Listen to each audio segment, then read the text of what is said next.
What is up, everybody? NCmotoRIDER here, and this is part 3 in the complete VSTROM build guide.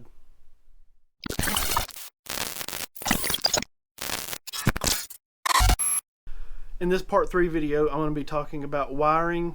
I'm also probably going to go over a few of the accessories I mentioned in the accessory video in a little more depth.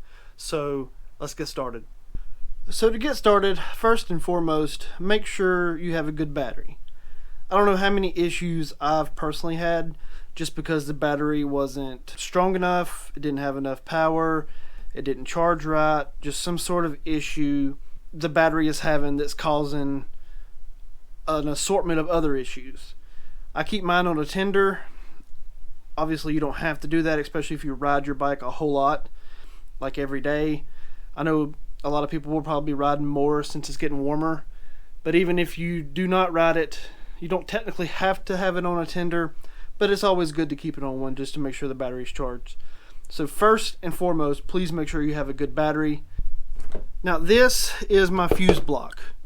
Even if you only have one accessory, I recommend having a fuse block on your bike.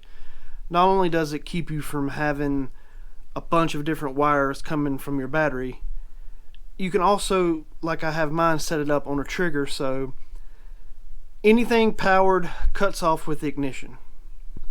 Luckily, when I wired this up, there was already a wire back here that I could use as a trigger wire, which I believe it's this white wire right here. I believe it's the white one. And I have this all ran through a relay that's right back there. So you got your power coming to the relay, power leaving the relay, and then you got ground and trigger. And the trigger wire is what is triggered whenever you turn the key switch on.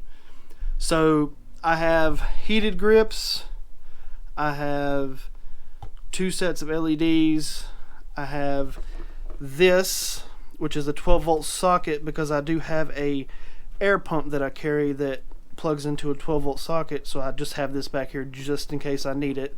And I also could plug in, a regular USB charger to charge a phone or cameras or whatever. I could use it if I needed to. And then I also have my heated grips plugged into this. And if I was to leave any of that stuff on, the heated grips, the lights, as soon as I turn the bike off, everything shuts off. So there's no chance whatsoever that any of my accessories will drain my battery, because everything turns off with the key. Alright, so that's what the fuse block looks like without the cap on it. Now all of these are the different accessories. This particular fuse block did come with little labels, but not all of them are what I use it for, so I just didn't bother using them. But you can label them yourself if you want. But up here is your negative, and these are all the positives, and then you have your main positive and main negative, which these two both run to the battery, and they're each powered with fuses. And these little red dots right here in the middle, if one of those is lit up, you have a blown fuse or some sort of other issue, which means it's not working. So I got a 10, 15, another 10, another 10, and a 5. Depending on what accessory you're running, you'll have to use the right fuse for that accessory. Some of them can use a bigger fuse, but I personally don't recommend it, because the fuses are meant to be blown before you fry something else. So if your fuse is bigger, there's a less chance that it will actually blow before it ruins whatever accessory it's there to protect. So make sure you use the right fuse for the right accessory, so that way if something does go wrong, the fuse will blow before it ruins whatever item it's trying to protect. And I did the best I could back here with all the wiring. I mean, it don't look the best, but it's what I could do. I could probably go through here and make it look better, but I mean, it's fine. Nothing's in the way.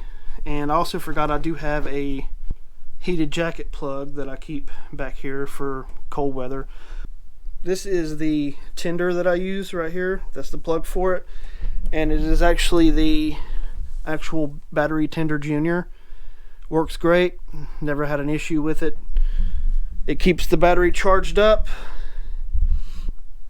There's also another relay right here, this run back in there, that is for the LED lights I have. Now this came with the LED lights, the Nilight brand lights that I got from Amazon.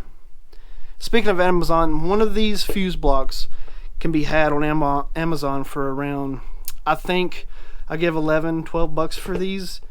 And they also make bigger ones that you can use to, if you have a whole lot more accessories. They make a lot bigger ones you can use as well. I only have room for one more accessory if I wanted to, you know, plug something else up. But like I said, I've never had an issue out of this. It's worked fine. Provides plenty of power for everything. Everything is protected. Everything is on a switch.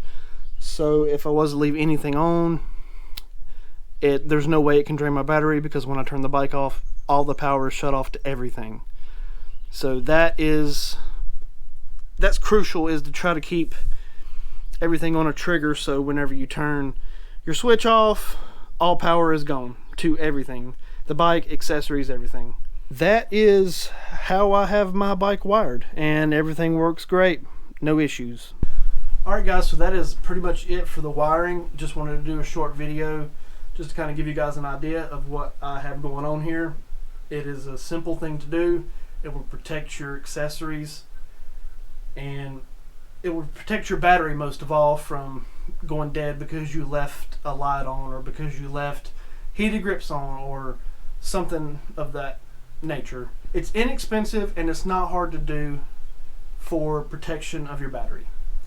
Now if I didn't have this fuse block, all these little different wires would be coming off my battery, just making a mess, and everything would have power at all times, which I don't want. I don't want my heated grips, my lights to have power at all times, because like I said, if I leave something on, it's going to drain my battery, and then when I come back to the bike, it's going to be dead. And then I'm going to be stuck.